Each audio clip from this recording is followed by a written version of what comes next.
Neste exato momento, enquanto você lê estas palavras, a luz que ilumina sua tela viajou por milhões de quilômetros desde o Sol. Mas essa jornada é insignificante comparada ao que o telescópio espacial James Webb acabou de revelar. Em dezembro de 2022, astrônomos da Universidade Johns Hopkins analisaram as primeiras imagens profundas do Webb e encontraram algo impossível. Galáxias maduras, massivas, com estruturas espirais complexas, existindo apenas 300 milhões de anos após o Big Bang. Galáxias que, segundo nossos modelos cosmológicos mais refinados, simplesmente não deveriam estar lá. O problema não é pequeno. Essas galáxias são grandes demais, velhas demais, organizadas demais para o universo jovem que observamos. É como encontrar um arranha-céu de 100 andares em fotografias da Idade da Pedra.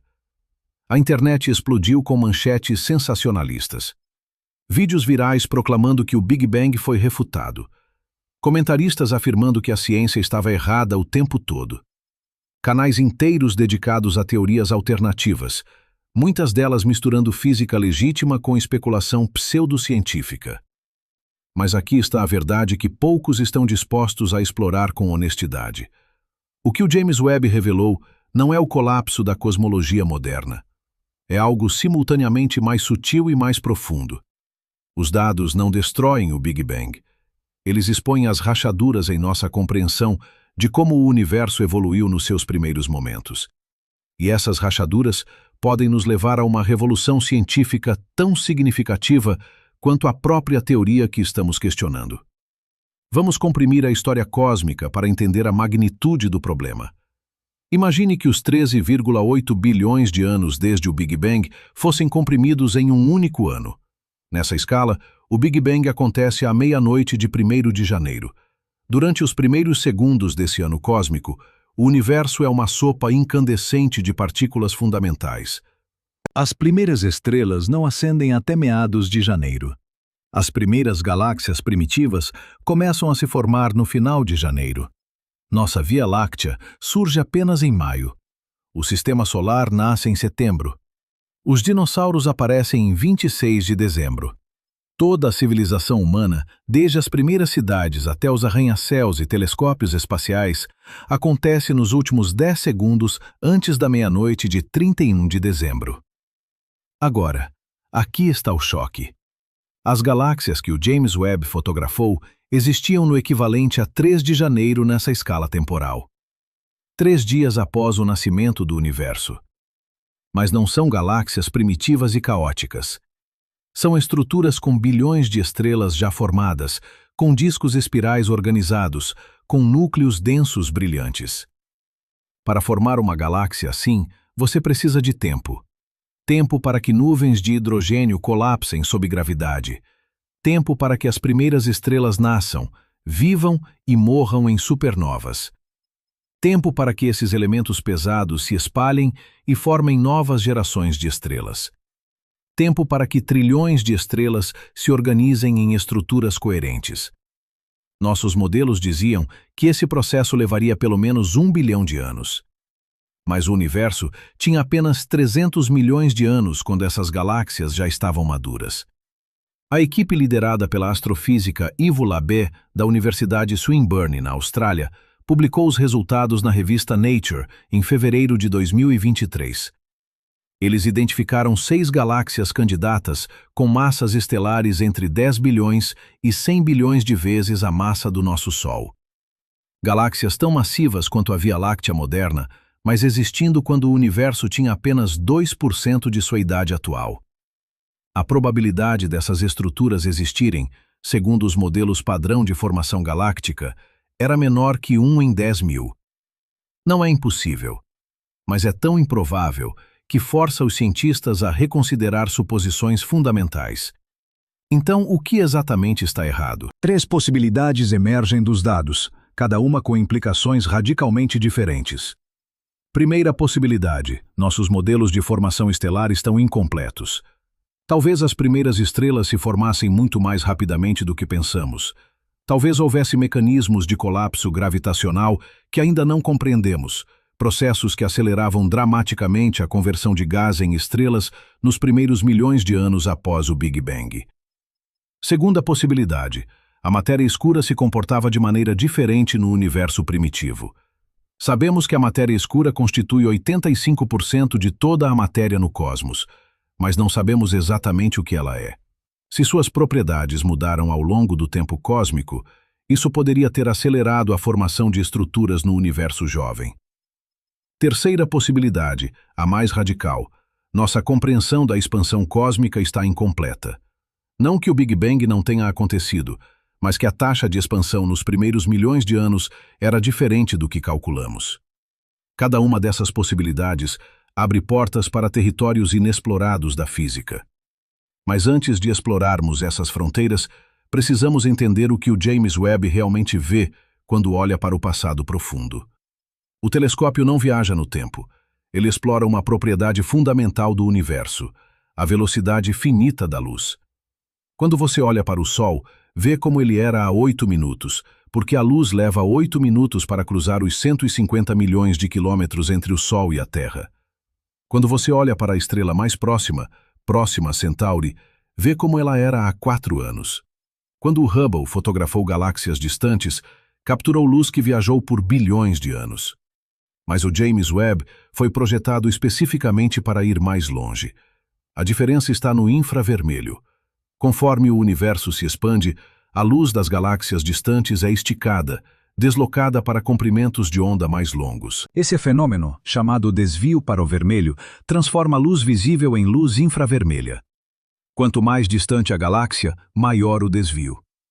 As galáxias mais antigas e distantes brilham principalmente no infravermelho profundo, invisível aos telescópios ópticos tradicionais. O Hubble podia detectar infravermelho próximo, mas o James Webb foi construído para capturar infravermelho médio e distante com sensibilidades sem precedentes. Seu espelho primário tem 6,5 metros de diâmetro, quase 3 vezes maior que o do Hubble.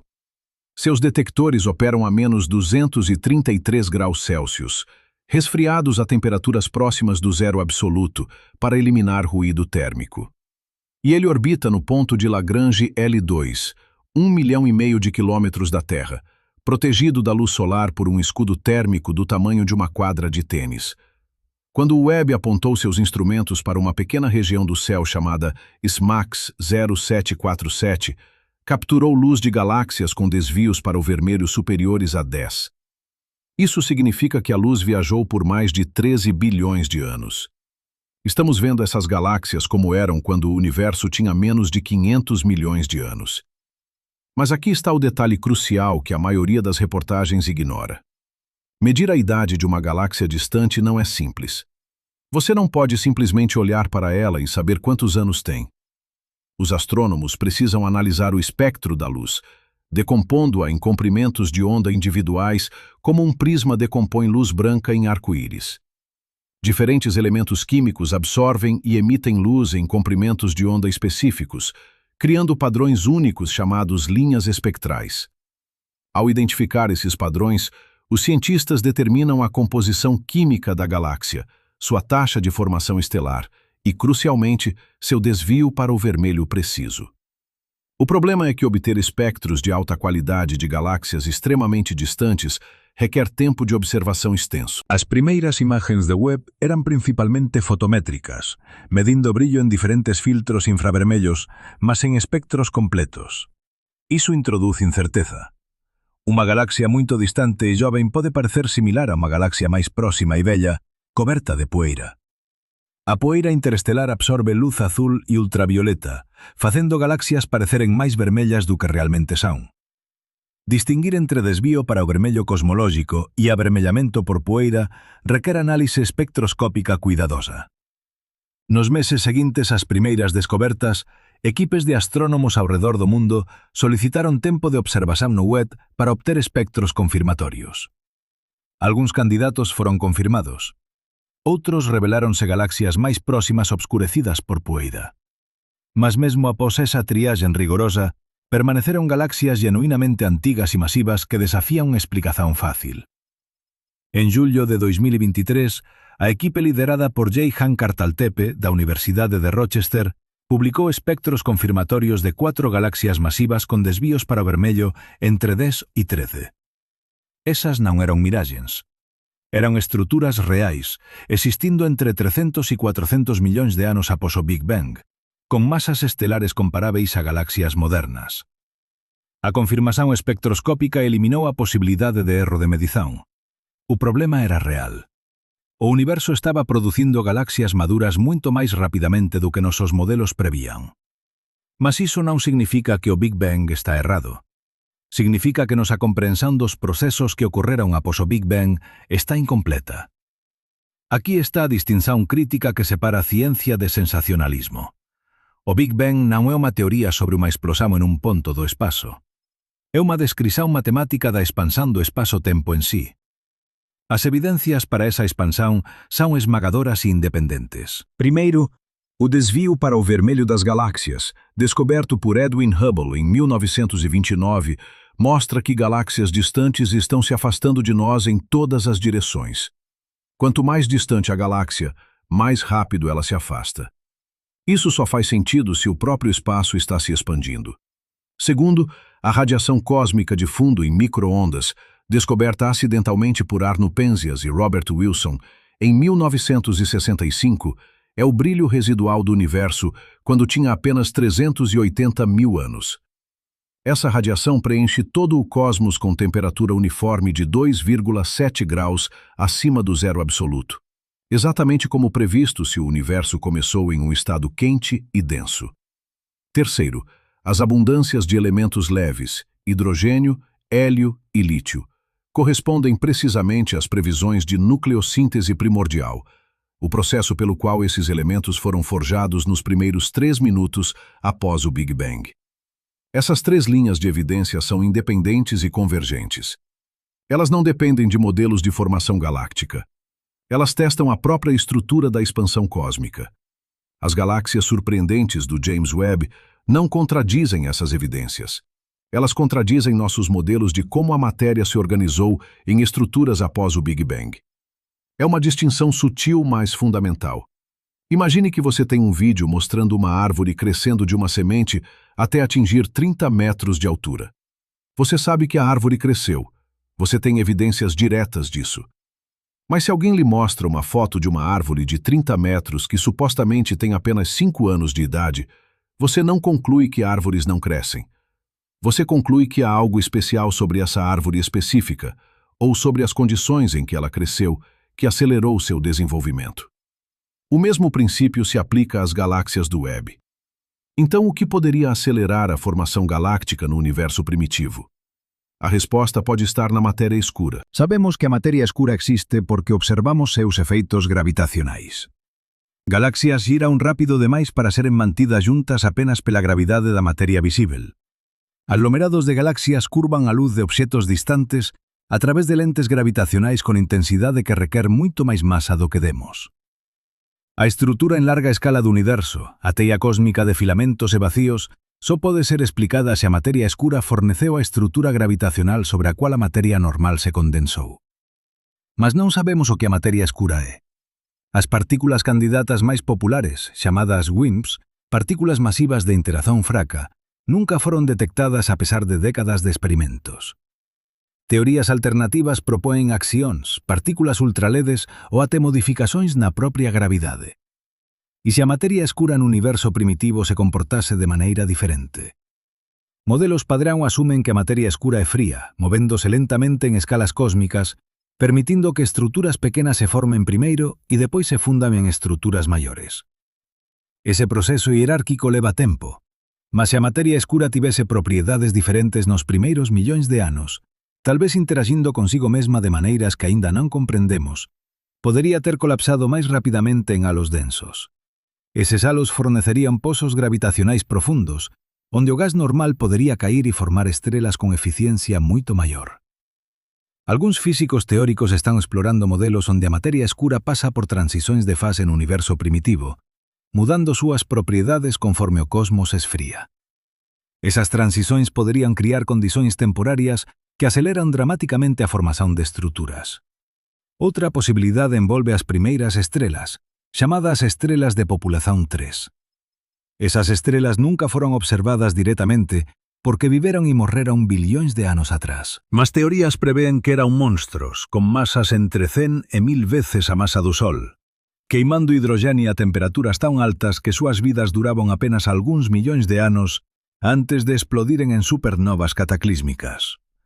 Esas explosións terían espallado elementos pesados pelo universo primitivo e desencadeado ondas de choque que comprimían nubes de gas, iniciando novas xerações de formación estelar.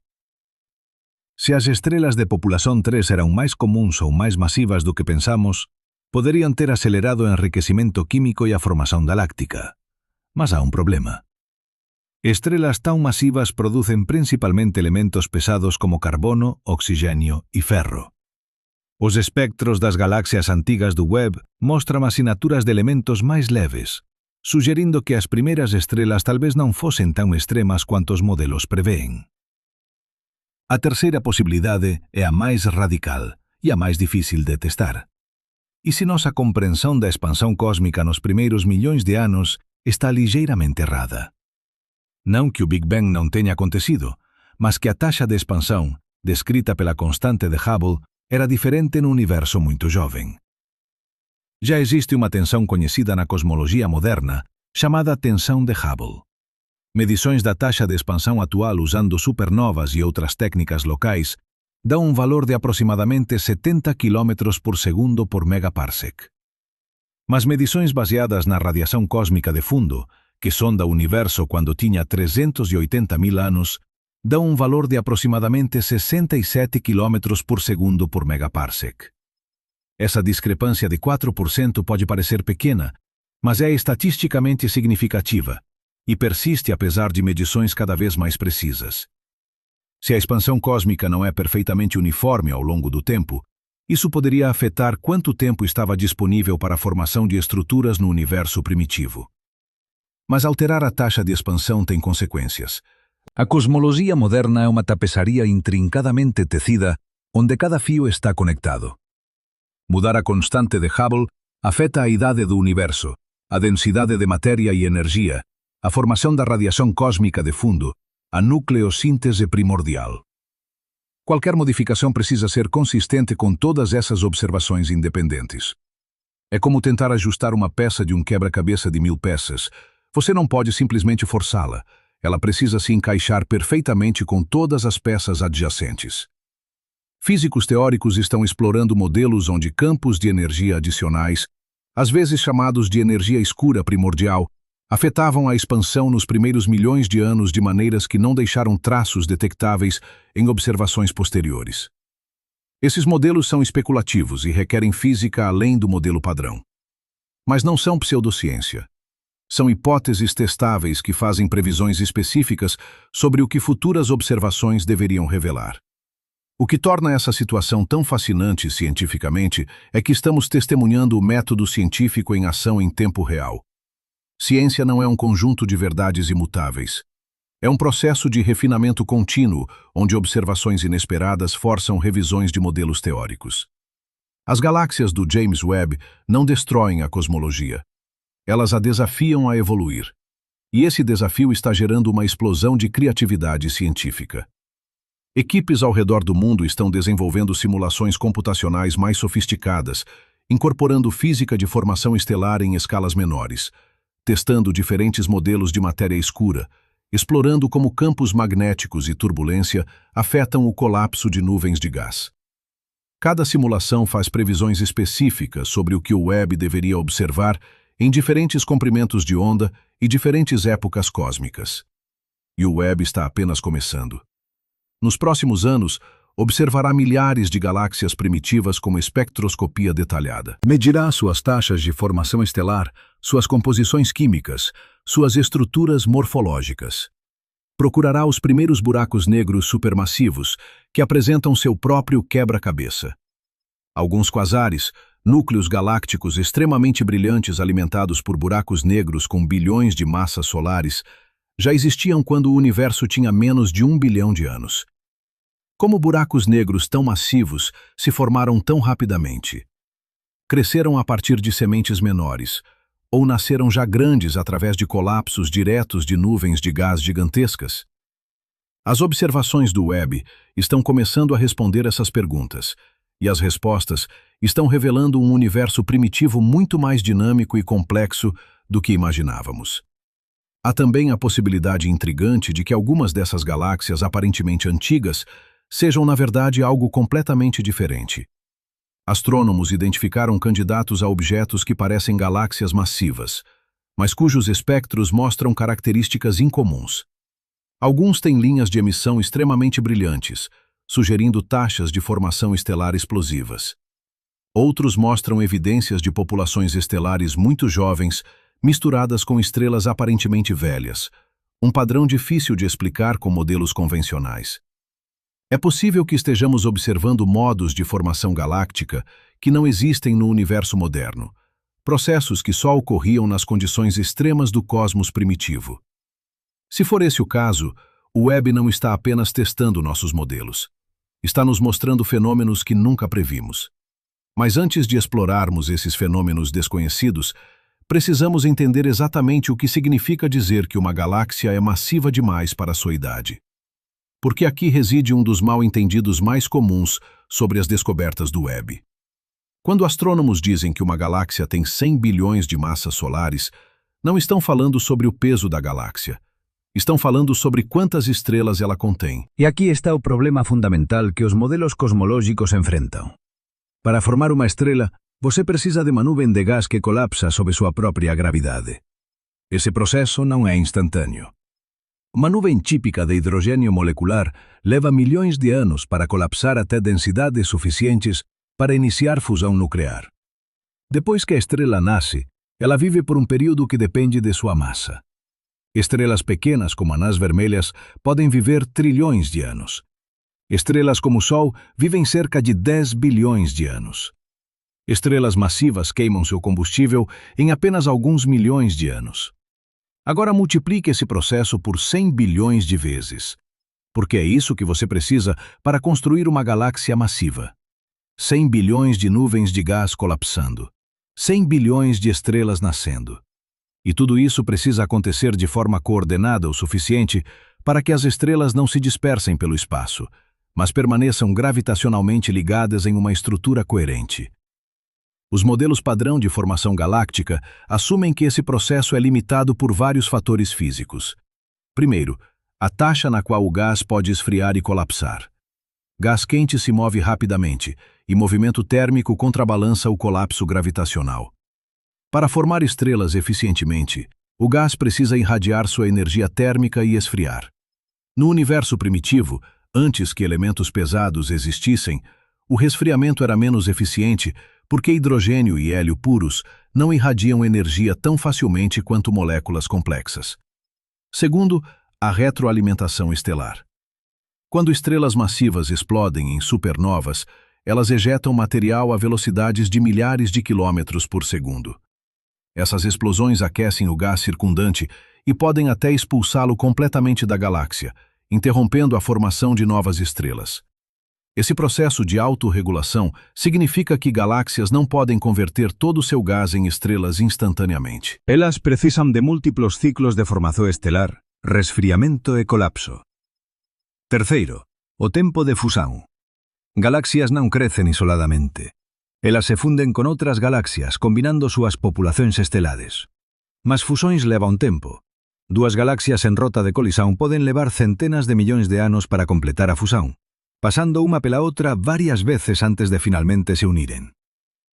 Cando você soma todos eses factores, os modelos predeen que galaxias masivas deberían levar pelo menos 1 billón de anos para se formar. Mas o universo tiña apenas 300 millóns de anos cando algunhas desas galaxias do Webb já existían.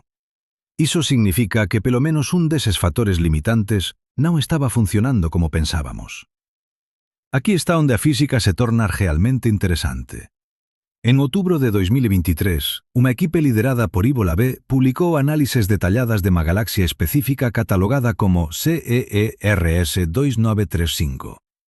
Esa galaxia existe cando o universo tiña aproximadamente 600 millóns de anos, e súa masa estelar estimada é de 400 billóns de masas solares. 400 billóns. Iso é 4 veces máis masiva que a Vía Láctea moderna. Para formar esa quantidade de estrelas en 600 millóns de anos, a galaxia precisaría converter gas en estrelas a unha taxa de aproximadamente 600 masas solares por ano. Para comparación, a Vía Láctea actualmente forma cerca de 2 masas solares de novas estrelas por ano. Esa galaxia primitiva estaba formando estrelas 300 veces máis rápido que nosa galaxia moderna. Mas aquí está o detalle crucial que separa ciencia de especulación. Esa taxa de formación estelar extrema non é imposível. É apenas moito rara no universo moderno. Coñecemos galaxias chamadas galaxias de explosão estelar que formam estrelas a taxas de centenas de masas solares por ano. Essas galáxias geralmente estão passando por fusões ou interações gravitacionais que comprimem enormes quantidades de gás, desencadeando surtos intensos de formação estelar. O que torna as galáxias do Webb surpreendentes não é que elas estejam formando estrelas rapidamente. É que elas conseguiram sustentar essas taxas extremas por centenas de milhões de anos no universo primitivo, e depois se organizaram em estruturas estáveis em vez de se autodestruírem através de retroalimentação estelar. Isso nos leva a uma das explicações mais promissoras para as observações do Webb. Talvez o universo primitivo fosse simplesmente mais eficiente em formar estrelas do que o universo moderno. E há razões físicas para pensar que isso poderia ser verdade. No universo moderno, o gás interestelar contém aproximadamente 2% de elementos pesados: carbono, oxigênio, ferro, silício. Esses elementos foram forjados em gerações anteriores de estrelas e espalhados por supernovas. Elementos pesados são cruciais para o resfriamento eficiente do gás porque formam moléculas e poeira que irradiam energia térmica. Mas eles também têm um efeito negativo. Poeira absorve luz ultravioleta das estrelas jovens, aquecendo o gás e dificultando o colapso gravitacional. No universo primitivo, antes que gerações de estrelas tivessem enriquecido o cosmos com elementos pesados, o gás era quase puro hidrogênio e hélio. Sem poeira para absorver radiação ultravioleta, sem metais para criar pressão de radiação, as nuvens de gás poderiam ter colapsado mais facilmente sob gravidade. Paradoxalmente, a ausência de elementos pesados, que torna o resfriamento menos eficiente, também remove barreiras ao colapso gravitacional. Simulações computacionais recentes explorando essa possibilidade mostram resultados intrigantes. Quando você modela a formação de galáxias em um universo sem metais, com densidades de gás mais altas típicas do cosmos primitivo e com halos de matéria escura mais concentrados, você obtém taxas de formação estelar significativamente mais altas do que no universo moderno. Não 300 vezes mais altas, mas talvez 10 a 20 vezes mais altas. Isso ainda não explica completamente as galáxias mais extremas do Webb, mas reduz a discrepância de impossível para improvável. E aqui está onde o método científico brilha. Essa hipótese faz previsões testáveis. Se o universo primitivo era mais eficiente em formar estrelas devido à ausência de metais, então as galáxias mais antigas deveriam mostrar composições químicas diferentes das galáxias modernas.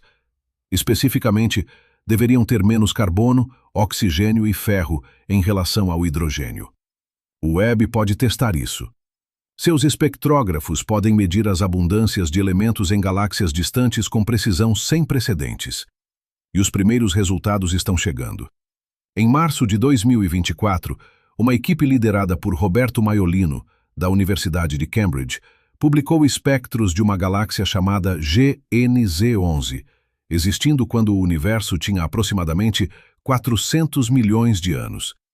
Os espectros mostram linhas de emissão de oxigênio e carbono, mas as razões desses elementos em relação ao hidrogênio são aproximadamente 1/10 dos valores observados no Sol. Isso é exatamente o que você esperaria se essa galáxia estivesse nas primeiras gerações de formação estelar, antes que supernovas tivessem tempo de enriquecer significativamente o meio interestelar. Mas aqui está o paradoxo. A galáxia já contém oxigênio e carbono. Isso significa que pelo menos uma geração de estrelas massivas já viveu, morreu e espalhou seus elementos. E isso aconteceu em menos de 400 milhões de anos após o Big Bang. Para entender a magnitude desse desafio temporal, vamos comprimir novamente a escala. Imagine que você é um detetive investigando uma cena de crime. Você encontra evidências de que um prédio foi construído, habitado por décadas, parcialmente demolido, reconstruído com novos materiais e habitado novamente. Mas quando você verifica os registros, descobre que tudo isso aconteceu em apenas 6 meses. Você não conclui que os registros estão errados. Você conclui que algo acelerou dramaticamente cada etapa do processo. O mesmo raciocínio se aplica às galáxias primitivas. A presença de elementos pesados prova que gerações de estrelas já completaram seus ciclos de vida. Mas o tempo disponível parece insuficiente para os processos que conhecemos. Então algo deve ter acelerado esses processos. Uma possibilidade envolve as estrelas de população 3, que mencionamos anteriormente. Se essas primeiras estrelas eram ainda mais massivas do que os modelos prevêem, digamos 1000 a 10.000 massas solares, elas teriam vivido apenas alguns milhões de anos antes de explodir. Suas supernovas teriam sido cataclísmicas, liberando energia equivalente a bilhões de sóis e espalhando elementos pesados por vastas regiões do espaço. Múltiplas gerações dessas estrelas supermassivas poderiam ter enriquecido quimicamente o universo primitivo muito mais rapidamente do que estrelas de massa normal. Mas há um problema com essa ideia. Estrelas extremamente massivas produzem principalmente elementos do grupo do ferro através de nucleossíntese explosiva em suas supernovas. Elas produzem relativamente pouco carbono e oxigênio comparado a estrelas de massa intermediária. Mas os espectros das galáxias primitivas do Webb mostram razões de carbono para ferro mais altas do que você esperaria se apenas estrelas supermassivas tivessem enriquecido o meio interestelar. Isso sugere que múltiplas populações estelares com diferentes massas já existiam no universo primitivo. Estrelas massivas produzindo ferro. Estrelas de massa intermediária produzindo carbono e oxigênio. E isso requer não apenas uma, mas várias gerações de formação estelar em rápida sucessão. Aqui está onde a matéria escura entra novamente na história. Lembre-se de que a matéria escura constitui 85% de toda a matéria no universo. Ela não interage com luz, mas interage gravitacionalmente. Estruturas de matéria escura fornecem os poços gravitacionais onde a matéria normal, hidrogênio e hélio, pode cair e formar estrelas. No modelo cosmológico padrão, chamado lambda-CDM, a matéria escura é fria, significando que suas partículas se movem lentamente em escalas cósmicas. Matéria escura fria forma estruturas hierarquicamente, com halos pequenos se formando primeiro e depois se fundindo em halos maiores. Esse processo de fusão hierárquica leva tempo, e é uma das razões pelas quais os modelos prevêem que galáxias massivas deveriam levar bilhões de anos para se formar. Mas e se a matéria escura no universo primitivo não era completamente fria? E se ela tinha uma pequena componente de velocidade térmica, ou se interagia consigo mesma de maneiras sutis que ainda não detectamos? Essas propriedades poderiam alterar dramaticamente a taxa na qual estruturas se formam. Físicos teóricos estão explorando modelos onde a matéria escura passa por transições de fase no universo primitivo. Imagine água esfriando. Acima de 0 graus Celsius é líquida. Abaixo de 0, cristaliza em gelo. Essa transição de fase libera calor latente e muda radicalmente as propriedades do material. Algo similar poderia acontecer com a matéria escura, conforme o universo esfria após o Big Bang. Se a matéria escura passou por uma transição de fase quando o universo tinha alguns milhões de anos, isso poderia ter criado flutuações de densidade que aceleraram o colapso gravitacional. Regiões onde a matéria escura era ligeiramente mais densa teriam atraído mais matéria, criando um efeito de bola de neve que rapidamente construiu halos massivos. Esses halos forneceriam os poços gravitacionais profundos necessários para formar galáxias massivas rapidamente. Essa ideia é especulativa, mas não é pseudociência. Ela faz previsões testáveis. Se a matéria escura passou por transições de fase, isso deveria deixar impressões na estrutura em larga escala do universo e possivelmente na radiação cósmica de fundo. Futuras observações do Webb, combinadas com dados de outros telescópios e experimentos de detecção de matéria escura, poderão testar essas previsões. Mas há outra possibilidade que está ganhando atenção entre cosmólogos. E se o problema não está na formação de estrelas ou na matéria escura, mas na nossa compreensão da própria expansão cósmica? A constante de Hubble, que descreve a taxa de expansão do universo, é um dos números mais importantes em cosmologia. Ela determina a idade do universo, as distâncias às galáxias e a evolução da estrutura cósmica. Mas, como mencionamos anteriormente, há uma tensão. Medições locais usando supernovas dão um valor de aproximadamente 70 km por segundo por megaparsec. Medições baseadas na radiação cósmica de fundo dão aproximadamente 67. Essa discrepância persiste há anos e está se tornando mais significativa conforme as medições melhoram. Alguns cosmólogos argumentam que é apenas erro sistemático, que eventualmente será resolvido com dados melhores. Outros sugerem que é evidência de nova física, algo que não está incluído no modelo cosmológico padrão. Uma possibilidade é que a energia escura, a força misteriosa que acelera a expansão do universo, não é constante ao longo do tempo cósmico. No modelo padrão, a energia escura é representada pela constante cosmológica de Einstein, um termo que permanece inalterado conforme o universo evolui. Mas e se a energia escura é dinâmica, mudando sua densidade ou propriedades ao longo de bilhões de anos? Se a energia escura era ligeiramente diferente no universo primitivo, isso poderia ter afetado a taxa de expansão de maneiras que não são capturadas pelas medições da radiação cósmica de fundo.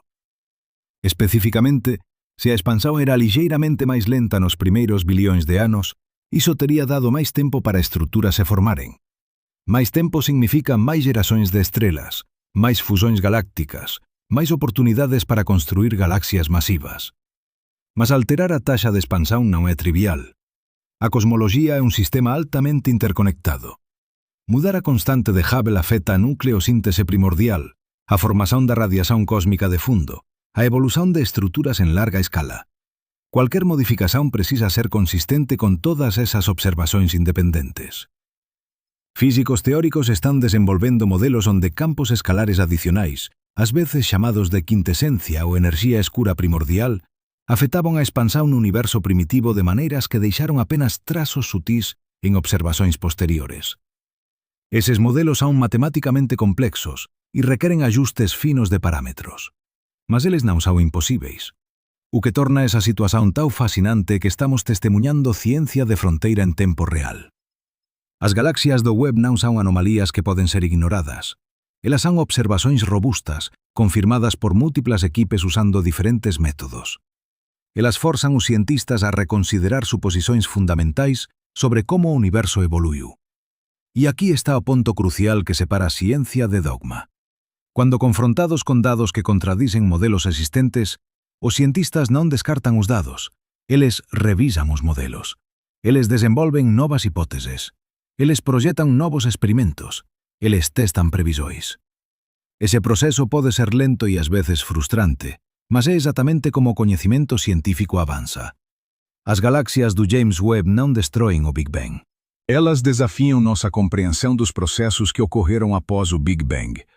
E esse desafio está impulsionando uma explosão de criatividade científica. Equipes ao redor do mundo estão desenvolvendo simulações mais sofisticadas, propondo novos mecanismos físicos, projetando observações de acompanhamento. Cada hipótese faz previsões específicas que podem ser testadas. Nos próximos anos, o Webb observará milhares de galáxias primitivas com espectroscopia detalhada.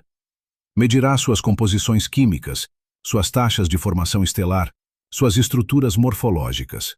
Procurará os primeiros buracos negros supermassivos e estudará como eles cresceram. Cada observação adicionará uma peça ao quebra-cabeça, refinando nossa compreensão do universo primitivo. Mas há algo mais profundo acontecendo aqui. As descobertas do Webb estão nos lembrando de uma verdade fundamental sobre a ciência. Nossos modelos são sempre aproximações da realidade. Eles funcionam bem dentro de certos domínios, mas podem falhar quando empurrados para extremos.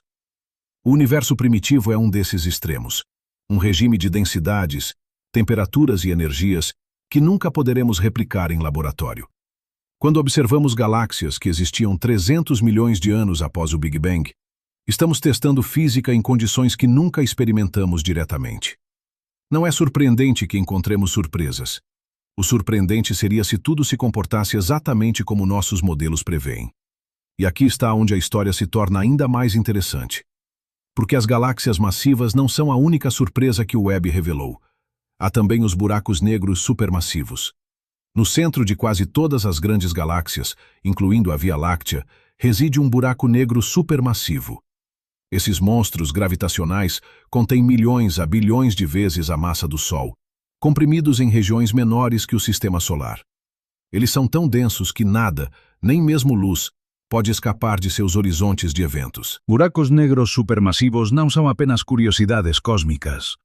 Eles desempenham papéis cruciais na evolução galáctica. Quando matéria cai em direção a um buraco negro supermassivo, ela forma um disco de acreção que aquece a milhões de graus, emitindo radiação intensa.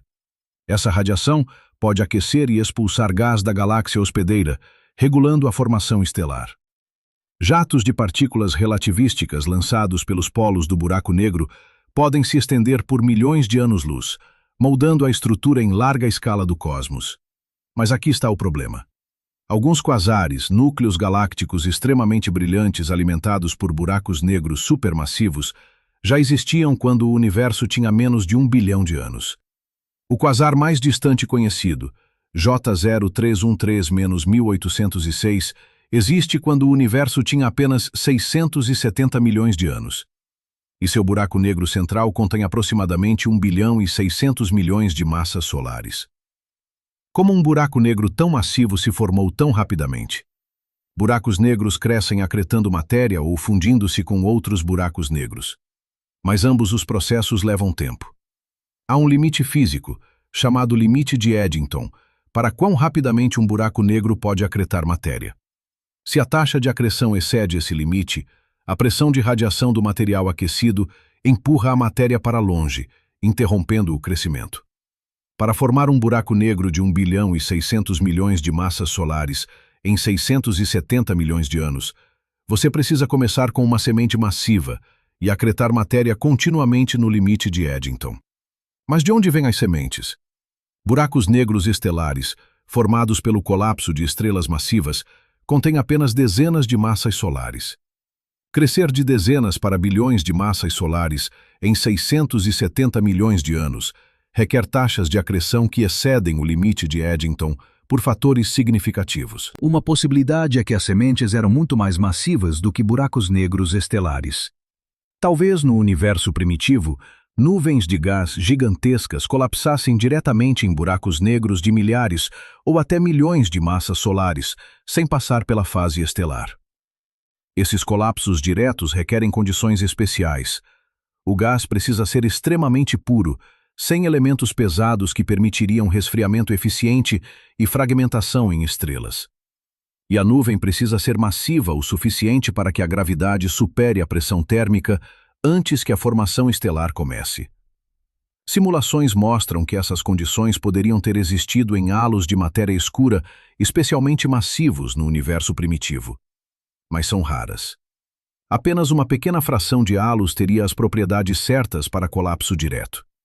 E ainda assim, observamos quasares em números significativos no universo jovem. Outra possibilidade é que os buracos negros no universo primitivo acretavam matéria muito mais rapidamente do que o limite de Eddington permite. Isso poderia acontecer se a acreção fosse altamente não esférica, com matéria caindo ao longo de filamentos densos em vez de uniformemente de todas as direções. Nesses cenários, a pressão de radiação não consegue interromper efetivamente o fluxo de matéria, permitindo taxas de crescimento super-Eddington. O Webb está começando a testar essas ideias. Em janeiro de 2024, uma equipe liderada por Roberto Maiolino identificou um buraco negro supermassivo em uma galáxia existindo quando o universo tinha aproximadamente 400 milhões de anos. O buraco negro contém aproximadamente 1 milhão e 600 mil massas solares e está acretando matéria a taxas que parecem exceder o limite de Eddington por fatores de 5 a 10. Isso é evidência direta de acreção super-Eddington no universo primitivo. Mas levanta novas questões.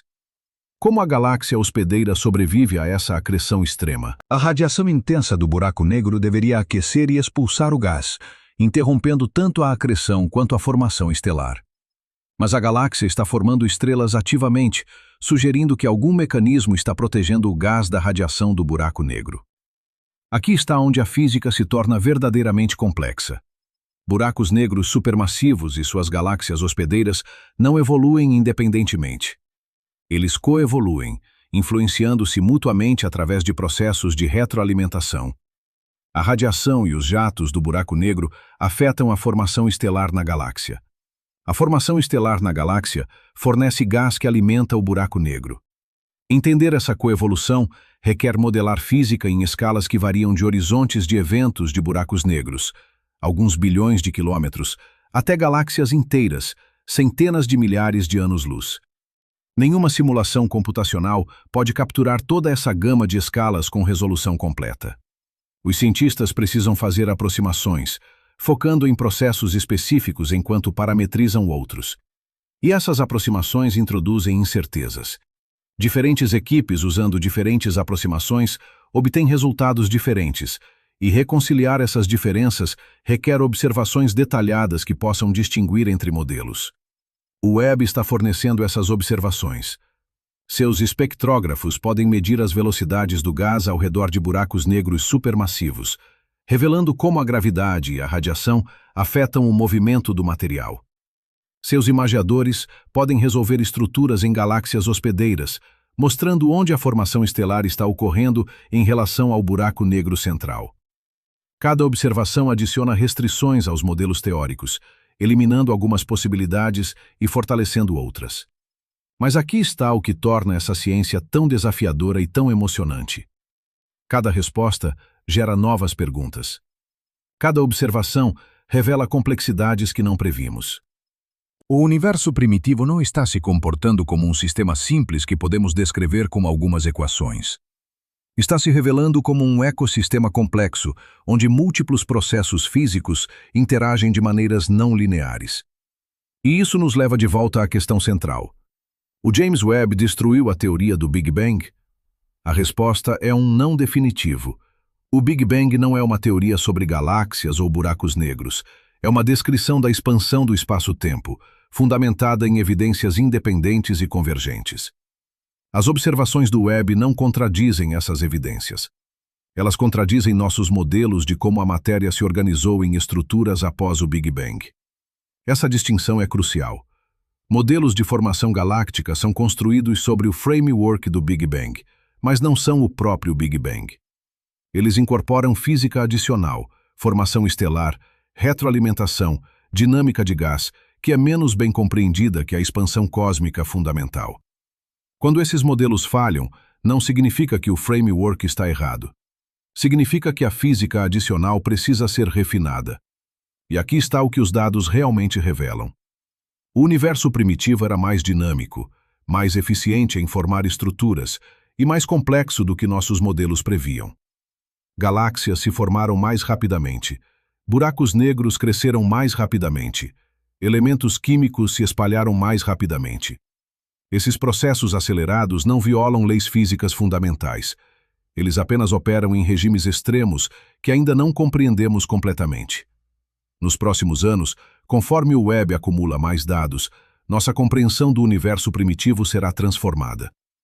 Não através da destruição de teorias existentes, mas através do refinamento e expansão delas. Novos mecanismos físicos serão propostos e testados. Simulações computacionais se tornarão mais sofisticadas. E, gradualmente, a imagem do cosmos jovem se tornará mais clara. Mas essa clareza não virá facilmente. Ciência de fronteira é difícil. Requer paciencia, rigor e disposición para revisar ideas cuando os dados exigem. Requer distinguir entre especulación informada e fantasía pseudocientífica. E requer comunicar honestamente tanto o que sabemos quanto o que ainda não sabemos. O que o James Webb revelou não é o fim da cosmologia moderna. É o começo de uma nova era de descoberta, onde observações sem precedentes estão empurrando os limites do conhecimento humano. Mas essa jornada de descoberta não acontece no vácuo. Ela acontece em laboratórios, observatórios e centros de computação ao redor do mundo, onde milhares de cientistas trabalham para decifrar os sinais que o Webb está enviando do cosmos primitivo. E o que eles estão descobrindo vai muito além de galáxias surpreendentemente massivas. Considere por um momento a escala do desafio. Quando o Webb observa uma galáxia que existia quando o universo tinha 500 milhões de anos, está capturando fótons que viajaram por 13 bilhões e 300 milhões de anos através do espaço em expansão. Durante essa jornada, o próprio espaço se expandiu, esticando o comprimento de onda desses fótons. Luz que foi emitida no ultravioleta agora chega até nós no infravermelho. E não é apenas um deslocamento simples. Diferentes partes da galáxia emitiram luz em diferentes comprimentos de onda, criando um espectro complexo que contém informações sobre temperatura, composição química, velocidade do gás, taxa de formação estelar e presença de buracos negros. Extrair essas informações requer modelos físicos sofisticados. Os cientistas precisam simular como estrelas de diferentes massas e idades emitem luz, como essa luz interage com gás e poeira na galáxia, como o deslocamento para o vermelho cosmológico afeta cada comprimento de onda, e como o telescópio e seus instrumentos respondem a esses sinais. Cada etapa introduz incertezas. Cada suposição precisa ser justificada. E quando os resultados contradizem expectativas, a primeira pergunta não é se a teoria está errada, mas se a análise está correta. Essa autocrítica rigorosa é fundamental para o método científico. Em março de 2023, uma equipe liderada por Ivo Labé publicou resultados sobre 6 galáxias candidatas que pareciam ter massas estelares entre 10 bilhões e 100 bilhões de massas solares, existindo quando o universo tinha entre 500 e 700 milhões de anos. Se confirmadas, essas massas seriam tão extremas que desafiariam não apenas modelos de formação galáctica, mas potencialmente a própria cosmologia padrão. A comunidade científica respondeu com ceticismo saudável. Outras equipes reexaminaram os dados, testaram métodos alternativos de análise e procuraram explicações alternativas. Alguns sugeriram que as galáxias poderiam conter núcleos galácticos ativos, buracos negros supermassivos acretando matéria, cuja luz extremamente brilhante poderia ser confundida com luz estelar, inflando artificialmente as estimativas de massa. Outros propuseram que populações estelares incomuns, talvez dominadas por estrelas muito massivas e quentes, poderiam produzir espectros que mimetizam galáxias mais massivas do que realmente são.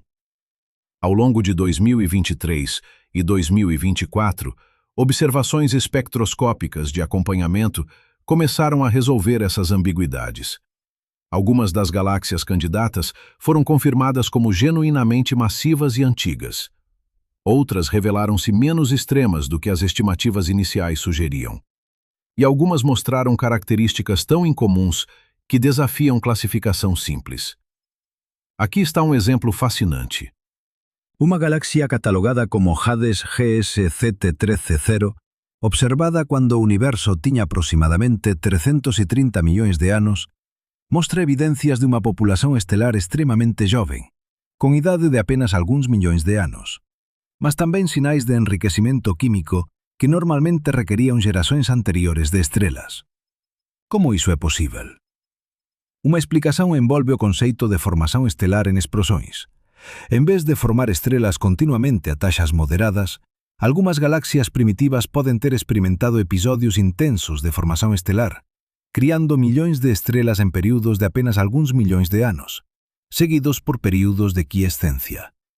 Durante as explosões, as estrelas mais massivas vivem e morrem rapidamente, enriquecendo o gás com elementos pesados que são incorporados na próxima geração de estrelas.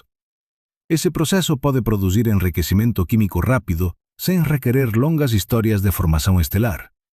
Mas explosões de formação estelar levantam suas próprias questões. O que as desencadeia? E o que as interrompe?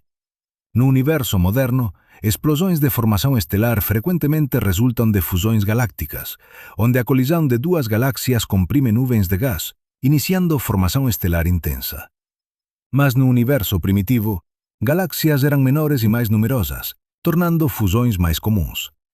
Talvez o cosmos jovem fosse um ambiente caótico onde galáxias colidiam e se fundiam constantemente, criando ciclos repetidos de explosões de formação estelar. Simulações computacionais estão testando essa ideia. Equipes ao redor do mundo estão executando simulações cosmológicas de alta resolução que seguem a evolução de milhões de galáxias desde o universo primitivo até o presente. Essas simulações incorporam física de formação estelar, retroalimentação de supernovas, acreção de buracos negros e fusões galácticas. Elas fazem previsões específicas sobre quantas galáxias massivas deveriam existir em diferentes épocas cósmicas, quais deveriam ser suas propriedades e como deveriam evoluir ao longo do tempo. Quando as previsões das simulações são comparadas com as observações do Webb, surgem discrepâncias.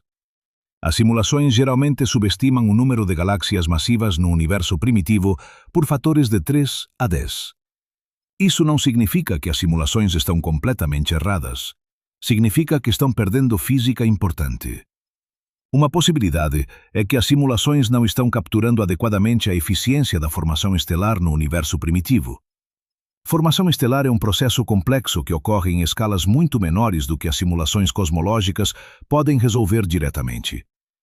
Nuvens de gás molecular colapsam sob gravidade, fragmentam-se em núcleos densos e eventualmente formam estrelas. Mas nem todo o gás em uma nuvem se torna estrelas. Parte é aquecida por radiação estelar e expelida por ventos estelares e supernovas. A fração de gás que efetivamente se converte em estrelas, chamada eficiência de formação estelar, é um parâmetro crucial que as simulações precisam assumir ou calcular usando modelos aproximados. No universo moderno, a eficiência de formação estelar é relativamente baixa, tipicamente alguns %. Mas no universo primitivo, condições eram diferentes. O gás era mais denso. Havia menos elementos pesados para resfriar o gás e permitir fragmentação em estrelas de baixa massa. E a radiação ultravioleta de fundo, produzida pelas primeiras gerações de estrelas, poderia ter aquecido o gás intergaláctico, afetando como ele caía em galáxias. Alguns modelos teóricos sugerem que a eficiência de formação estelar no universo primitivo poderia ter sido significativamente maior, talvez 10 a 20%. Se for ese o caso, galáxias primitivas poderiam ter convertido gás em estrelas muito mais rapidamente do que galáxias modernas, explicando suas massas surpreendentemente altas. Mas maior eficiencia de formación estelar ten consecuencias. Estrelas producen elementos pesados a través de nucleosíntese estelar e os dispersan a través de eventos estelares e supernovas. Se galaxias primitivas formaban estrelas máis eficientemente, deberían ter enriquecido químicamente máis rapidamente. E, de facto, algunhas das galaxias observadas pelo Webb mostran abundancias de elementos pesados que son surpreendentemente altas para objetos tan jovens. Aquí está onde a historia se torna verdadeiramente intrincada. Elementos pesados non son criados igualmente por todas as estrelas. Estrelas de diferentes masas producen diferentes padrões de elementos. Estrelas masivas, con máis de 8 masas solares, viven apenas algúns millóns de anos e exploden como supernovas, producindo principalmente oxígeno, neonio, magnesio e silicio. Estrelas de masa intermediaria, entre 1 e 8 masas solares, viven centenas de millóns a billóns de anos e eventualmente jetan súas camadas externas como nebulosas planetarias, enriquecendo o medio interestelar con carbono e nitrogénio. E estrelas de baixa masa, abaixo de uma masa solar, viven trillóns de anos e contribúen pouco para o enriquecimento químico durante a vida do universo.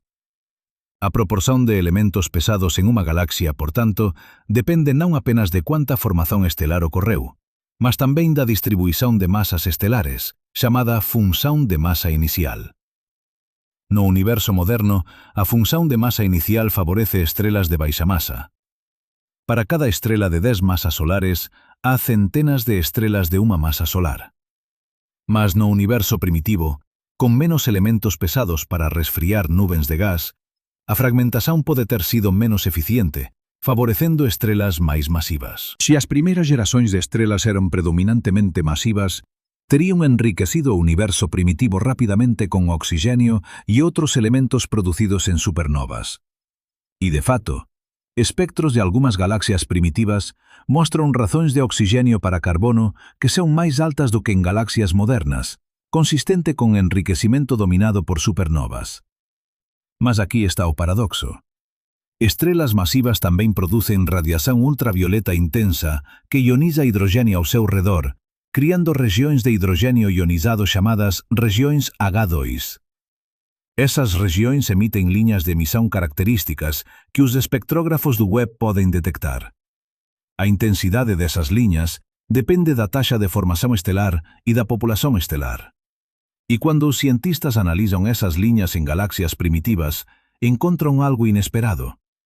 Algumas galáxias mostram linhas de emissão extremamente brilhantes, muito mais brilhantes do que modelos padrão preveem.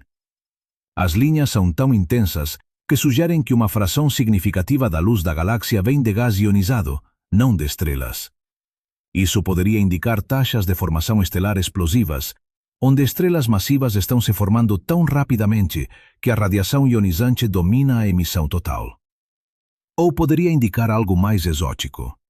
Uma possibilidade intrigante é que algumas dessas galáxias contêm buracos negros de massa intermediária, com massas entre 100 e 100 mil massas solares, que estão acretando gás e produzindo radiação ionizante.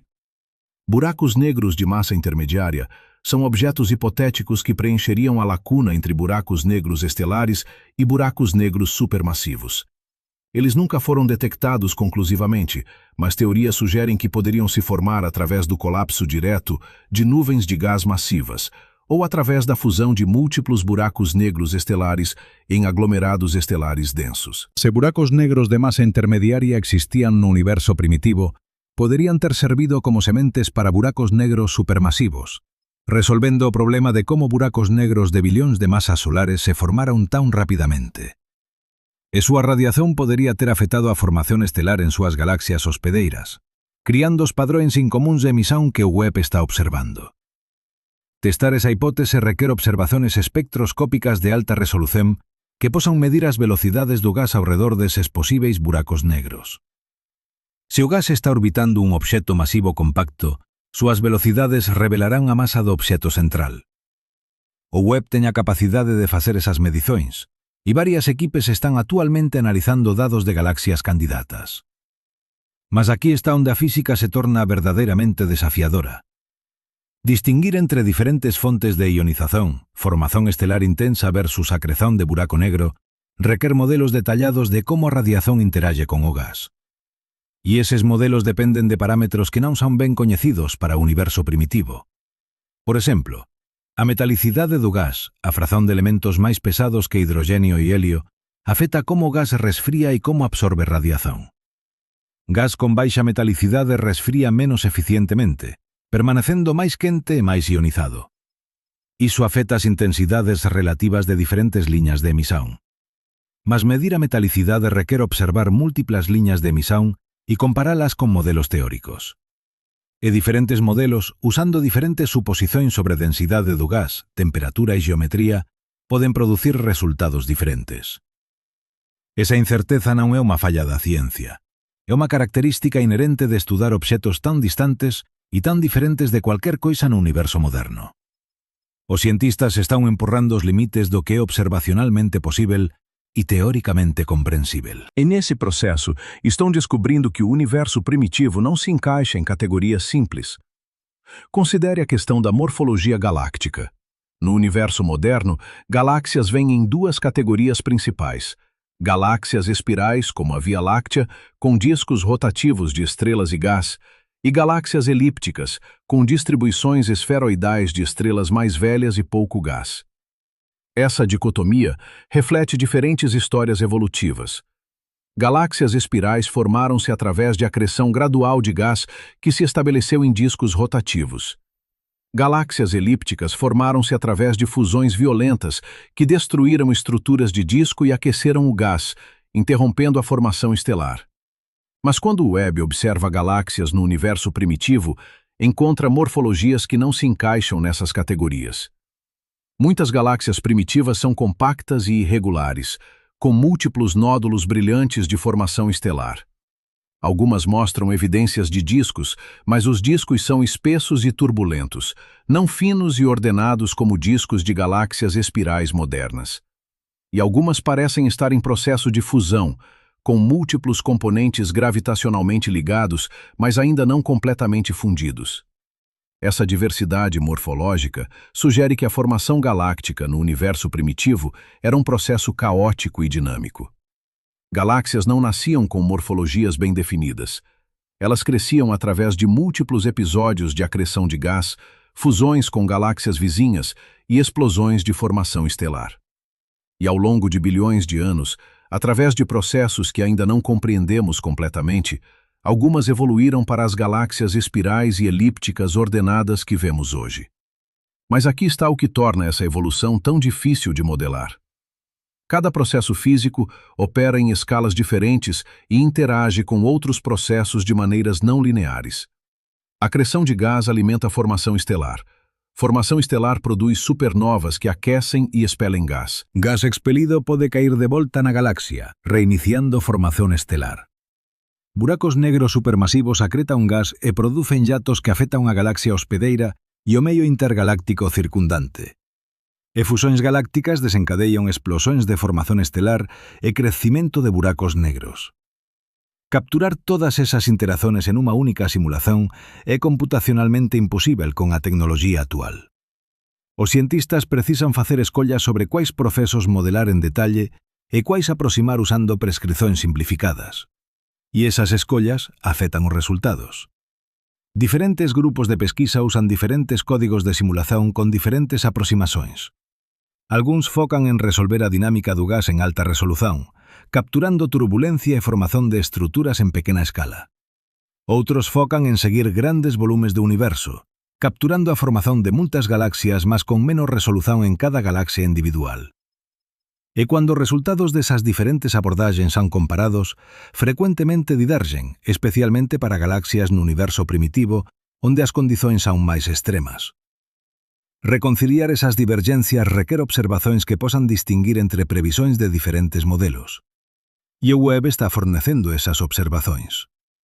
Mas interpretar as observacións requer comprender non apenas a física das galaxias, mas tamén a física da luz viaxando a través do universo en expansión.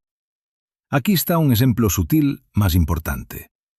Cuando a luz de unha galaxia distante viaxa ate nós, ela pode pasar a través de nubes de gas intergaláctico.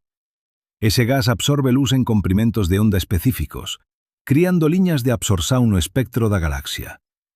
Analizando esas liñas, os astrónomos poden estudar as propiedades do gas intergaláctico, súa densidade, temperatura e composición química. No universo primitivo, antes que as primeiras estrelas e galaxias se formasen, o universo estaba preenchido con hidrogenio neutro. Ese hidrogênio absorbe fortemente radiação ultravioleta em um comprimento de onda específico chamado linha Lyman-alfa. Conforme as primeiras estrelas e galáxias se formaram, sua radiação ultravioleta começou a ionizar o hidrogênio circundante, criando bolhas de hidrogênio ionizado que cresceram e eventualmente se fundiram, completando a reionização do universo. Esse processo de reionização é um dos eventos mais importantes na história cósmica. Ele marcou a transição do universo de um estado neutro e opaco para um estado ionizado e transparente. E o Webb está observando galáxias que existiam durante e imediatamente após a reionização, fornecendo pistas sobre como o processo ocorreu. Mas aqui está a complexidade. A reionização não foi instantânea nem uniforme. Ela começou em regiões onde as primeiras galáxias se formaram, criando bolhas ionizadas que cresceram ao longo de centenas de milhões de anos. Diferentes regiões do universo foram reionizadas em momentos diferentes, dependendo da densidade local de galáxias. E a geometria dessas bolhas ionizadas afetou como a luz de galáxias distantes viajou até nós. Se uma galáxia está dentro de uma bolha ionizada, sua luz pode escapar relativamente sem impedimentos. Mas se está cercada por hidrogênio neutro, a luz ultravioleta é fortemente absorvida, tornando a galáxia muito mais difícil de detectar. Isso cria um viés observacional. O Webb está mais propenso a detectar galáxias que estão em regiões já reionizadas, potencialmente perdendo galáxias em regiões ainda neutras. Corrigir esse viés requer modelar a reionização em detalhe, prevendo quais regiões do universo foram reionizadas em diferentes épocas e como isso afeta a detectabilidade de galáxias. E esses modelos dependem de entender quantas galáxias existiam, quão brilhantes eram e quanta radiação ionizante produziam. Mas essas são exatamente as quantidades que o Webb está tentando medir. É um problema circular que requer iteração cuidadosa entre observações e modelos. E aqui está onde a história se conecta de volta às galáxias surpreendentemente massivas. Se o universo primitivo continha mais galáxias massivas do que os modelos previam, essas galáxias teriam produzido mais radiação ionizante, potencialmente acelerando a reionização. Mas se a reionização ocorreu mais rapidamente, isso afetaria como observamos galáxias distantes, potencialmente alterando nossas estimativas de suas massas e taxas de formação estelar. Desemaranhar essas interdependências requer uma abordagem holística, onde múltiplas linhas de evidência são consideradas simultaneamente. Os cientistas estão combinando observações de galáxias individuais com medições estatísticas de populações de galáxias, estudos da radiação cósmica de fundo e análises do gás intergaláctico. Cada linha de evidência fornece restrições independentes, e a consistência entre elas fortalece as conclusões. Mas essa consistência não é garantida. Às vezes, diferentes linhas de evidência apontam em direções diferentes, sugerindo que nossa compreensão está incompleta. E é nesses momentos de tensão que a ciência avança mais rapidamente, porque as inconsistências revelam onde novos insights são necessários. Considere a tensão entre observações de galáxias massivas e modelos de matéria escura. A estrutura em larga escala do universo, a distribuição de galáxias e aglomerados de galáxias é determinada principalmente pela matéria escura. Simulações de matéria escura fria prevêem uma hierarquia específica de formação de estruturas, onde halos pequenos se formam primeiro e depois se fundem para formar halos maiores. Essas simulações fazem previsões quantitativas sobre quantos halos de diferentes massas deveriam existir em diferentes épocas cósmicas. E quando galáxias se formam dentro desses halos, suas propriedades deveriam refletir as propriedades dos halos hospedeiros. Galáxias masivas deveriam residir em halos masivos, e o número de galáxias masivas deveria corresponder ao número de halos masivos previstos pelas simulacións de materia escura. Mas as observacións de Webb suxeren que há máis galaxias masivas no universo primitivo do que halos masivos previstos pelas simulacións de materia escura fría. Iso podería indicar que a materia escura non é completamente fría, mas ten algunha velocidade térmica residual que afecta a formación de estruturas en pequena escala. Ou podería indicar que a relación entre galaxias e halos de materia escura no universo primitivo era diferente do que asumimos. Esa segunda posibilidade é particularmente intrigante. No universo moderno, a masa estelar de unha galaxia é tipicamente apenas algúns % da masa total do halo de materia escura. A maior parte da materia bariónica, materia normal feita de prótons e néutrons, está en gas quente ou foi expelida da galaxia por retroalimentación de supernovas e buracos negros. Mas no universo primitivo, antes que múltiplas xeracións de estrelas tivesen tempo de formar e explodir, a retroalimentación pode ter sido menos eficiente, permitindo que unha frazón maior de materia bariónica se convertese en estrelas. Se for ese o caso, galaxias primitivas poderían ter eficiencias de formación estelar moito máis altas do que galaxias modernas, formando máis estrelas a partir da mesma cuantidade de materia bariónica. Iso permitiría que galaxias masivas se formasen en halos de materia escura menos masivos, reconciliando as observacións de Webb con as previsións de materia escura fría. Mas testar esa idea requer medir as masas de halos de materia escura ao redor de galaxias primitivas. E iso é extremamente difícil. Materia escura non emite luz, entón só pode ser detectada a través de seus efeitos gravitacionais. No universo moderno, os astrónomos meden masas de halos de materia escura estudando as velocidades de estrelas e gas en galaxias, ou a través de lentes gravitacionais, onde a masa de un halo curva a luz de obxetos de fundo. Mas galaxias primitivas son pequenas e distantes, tornando medicións de velocidade extremamente desafiadoras. E lentes gravitacionais requeren aliñamentos fortuitos entre galaxias de primeiro plano e de fundo, que son raros. Algúns estudos están tentando usar lentes gravitacionais fracas, onde os efeitos de múltiplos halos son combinados estatísticamente, mas esas análises requeren grandes amostras de galaxias e son sensíveis a incertezas sistemáticas. Aquí está onde o futuro do campo se torna claro. Resolver esas questões requer non apenas máis observacións do Webb, mas tamén observacións complementares de outros telescopios. Telescopios de radio como o Square Kilometre Array, actualmente en construción, poderán mapear a distribuición de hidroxenio neutro no universo primitivo, fornecendo informações sobre a reionização. Telescopios de raio-x como o futuro Athena poderão estudar o gás quente em halos de matéria escura, revelando suas massas. E futuros telescopios ópticos e infravermelhos terrestres, como o Extremely Large Telescope, fornecerão espectroscopia de alta resolução de galáxias individuais, medindo suas dinâmicas internas. Cada observação adiciona uma peça ao quebra-cabeça, e gradualmente, a través da acumulação de evidências convergentes, a imagem do universo primitivo se tornará mais clara. Mas essa clareza não virá rapidamente. A ciência de fronteira é um processo lento e iterativo onde cada descoberta levanta novas questões que requerem novas observações e novos modelos teóricos. E aqui está o que torna essa jornada tão profundamente fascinante. Não estamos apenas aprendendo sobre o universo primitivo. Estamos aprendendo sobre os limites do conhecimento humano, sobre como distinguir entre o que sabemos com confiança e o que ainda é especulativo, sobre como a ciência progride através da interação entre observação e teoria. As galáxias massivas do James Webb não destruíram a teoria do Big Bang. Elas revelaram que nossa compreensão de como a matéria se organizou após o Big Bang estava incompleta.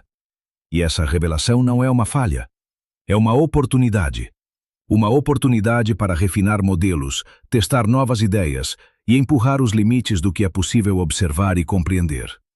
Nos próximos anos, conforme o Webb continua suas observações e novos telescópios entram em operação, nossa compreensão do universo primitivo será transformada.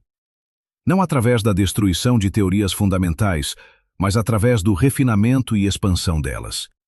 Novos mecanismos físicos serão descobertos, novos fenômenos serão observados, e gradualmente, a história de como o universo evoluiu de um estado quente e denso para o cosmos rico e estruturado que vemos hoje se tornará mais completa e mais precisa. Mas essa história nunca estará completamente terminada, porque cada resposta gera novas perguntas, cada observação revela novas complexidades, e o universo, em sua vastidão e antiguidade, sempre terá mais segredos para revelar do que temos capacidade de descobrir. E talvez seja isso que torna a cosmologia tão profundamente humana. Não é apenas sobre entender o universo. É sobre entender nosso lugar nele, sobre reconhecer tanto o poder quanto os limites da razão humana, sobre abraçar a incerteza como parte essencial da busca pelo conhecimento. Neste exato momento, enquanto você ouve estas palavras, fótons de luz estão atravessando seu olho a uma velocidade de aproximadamente 300 milhões de metros por segundo. Esses fótons foram emitidos por uma tela ou refletidos por uma superfície a apenas alguns nanosegundos. Mas os fótons que o James Webb captura viajaram por mais de 13 bilhões de anos através de um universo em expansão. E aqui está o que torna isso extraordinário. A física que governa esses fótons, as equações de Maxwell que descrevem campos eletromagnéticos, as leis da relatividade que descrevem como a luz interage com o espaço-tempo curvo, são exatamente as mesmas. Não importa se a luz foi emitida há um nanosegundo ou há 13 bilhões de anos. As leis fundamentais não mudam. E é essa constância das leis físicas que torna a cosmologia possível. Quando observamos galáxias distantes, não estamos apenas vendo objetos remotos no espaço. Estamos vendo o passado. E podemos interpretar esse passado porque confiamos que as mesmas leis físicas que testamos em laboratórios terrestres se aplicavam no universo primitivo. Mas aqui está onde a situação se torna profundamente interessante. As galáxias massivas que o Webb observou nos forçam a confrontar uma questão fundamental. Temos 3 explicações possíveis para sua existência. 3 frameworks teóricos que fazem previsões diferentes e podem ser testados através de observações específicas. E nos próximos anos, conforme mais dados se acumulam, uma dessas explicações emergirá como a mais consistente com a realidade observada. Mas há algo ainda mais profundo nessa história. Algo que transcende galáxias, buracos negros e equações cosmológicas. Porque no final, todas essas questões sobre o universo primitivo nos levam a uma pergunta filosófica fundamental. O que significa realmente conhecer? O que significa compreender? Quando você olha para uma galáxia que existia quando o universo tinha apenas 500 milhões de anos, não está apenas observando um objeto distante. Está observando luz que viajou por mais de 13 bilhões de anos através do espaço em expansão. Está observando fótons que foram emitidos por estrelas que morreram há éons, em uma galáxia que provavelmente não existe mais na forma que observamos. E aqui está o paradoxo profundo. Quanto mais longe olhamos no espaço, mais atrás olhamos no tempo. Mas também, quanto mais longe olhamos, menos diretamente podemos testar nossas teorias. Não podemos viajar até essas galáxias primitivas. Não podemos coletar amostras de suas estrelas. Não podemos medir suas propriedades diretamente. Tudo o que temos é luz. Fótons que atravessaram bilhões de anos-luz de espaço vazio, carregando informações codificadas em seus comprimentos de onda e intensidades.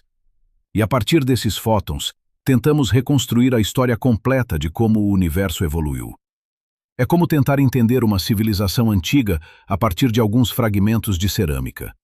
Você pode fazer inferências, pode construir modelos, pode testar hipóteses comparando diferentes fragmentos, mas sempre haverá lacunas, sempre haverá incertezas, sempre haverá múltiplas interpretações possíveis dos mesmos dados, e isso não é uma limitação temporária que será superada com telescópios melhores. É uma limitação fundamental imposta pela própria estrutura do universo. A velocidade da luz é finita, o universo tem uma idade finita, e há um horizonte cosmológico além do qual nunca poderemos observar, não importa quão poderosos nossos telescópios se tornem. Esse horizonte não é uma barreira física, é uma barreira informacional. Luz de regiões além do horizonte cosmológico ainda não teve tempo de nos alcançar desde o Big Bang. E conforme o universo continua se expandindo, esse horizonte não se expande proporcionalmente. Na verdade, devido à aceleração da expansão causada pela energia escura, o horizonte observável eventualmente começará a encolher. Galáxias que podemos ver hoje eventualmente desaparecerão além do horizonte, suas luzes esticadas para comprimentos de onda infinitos pela expansão acelerada do espaço. Isso significa que há uma quantidade finita de informação sobre o universo que jamais poderemos acessar. Há perguntas que nunca poderemos responder. Não porque não somos inteligentes o suficiente, mas porque a informação necessária está fundamentalmente fora de alcance. E aqui está onde a cosmologia se encontra com a filosofia. Porque se há limites fundamentais para o que podemos conhecer sobre o universo, então talvez a busca pelo conhecimento não seja sobre alcançar respostas finais. Talvez seja sobre refinar continuamente nossas perguntas, sobre reconhecer os limites do conhecimento como parte essencial da própria investigação. Os filósofos antigos já sabiam disso. Sócrates disse que a sabedoria começa com o reconhecimento da própria ignorância. Não uma ignorância passiva, mas uma ignorância ativa, consciente, que motiva a busca por compreensão mais profunda. E a cosmologia moderna está redescobrindo essa verdade antiga. Cada descoberta do James Webb não apenas responde perguntas. Ela revela novas camadas de complexidade que não sabíamos que existiam.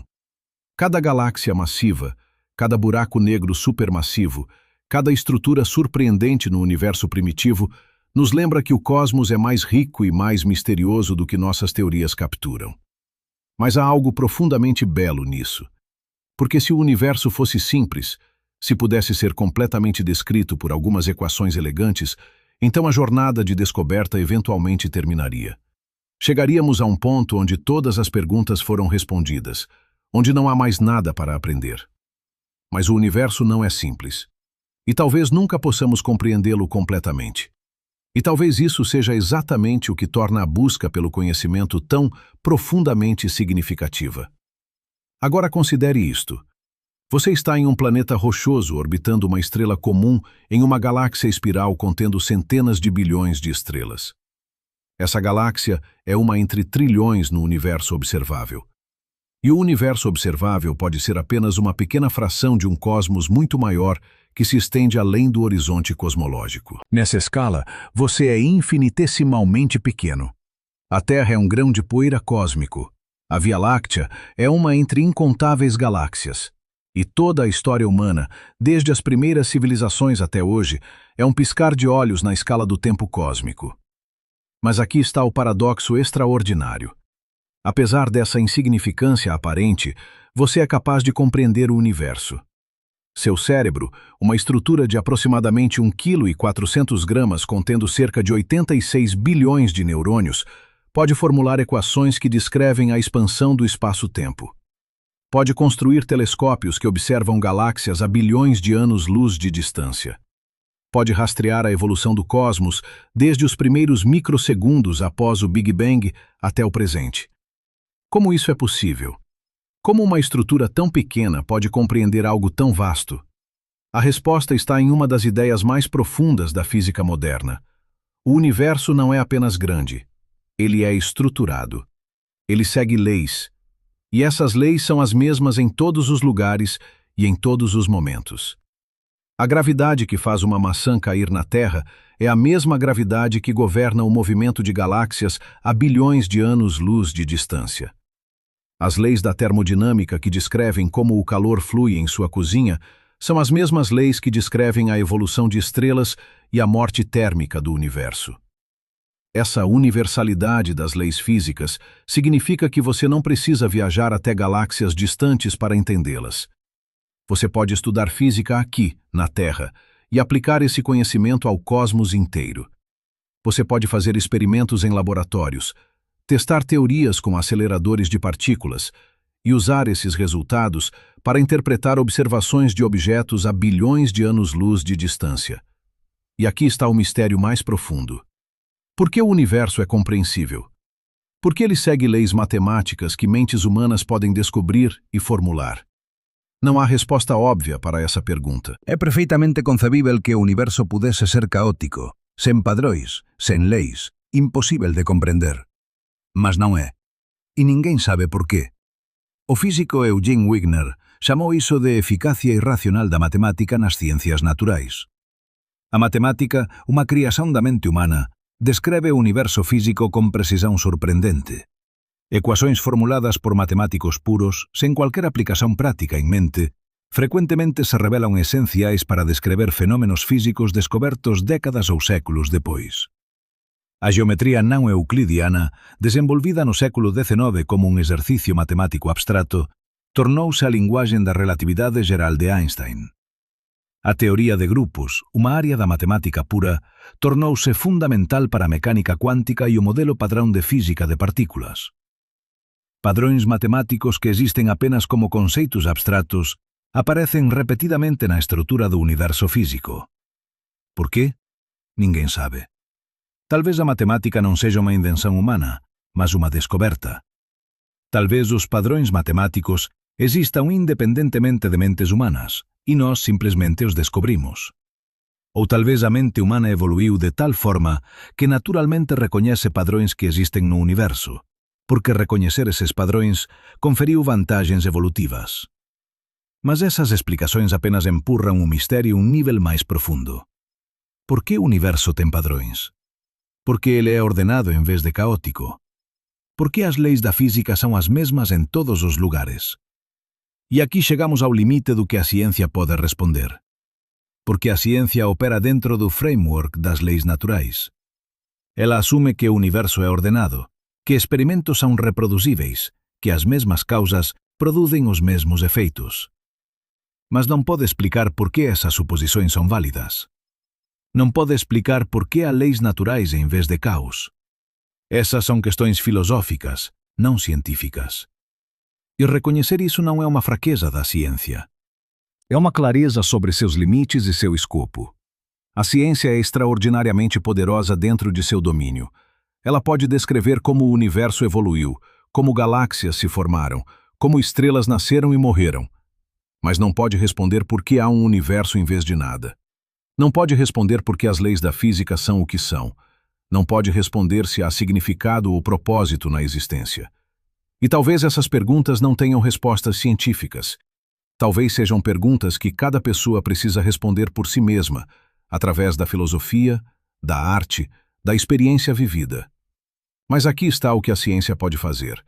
Ela pode nos mostrar nossa conexão profunda com o cosmos.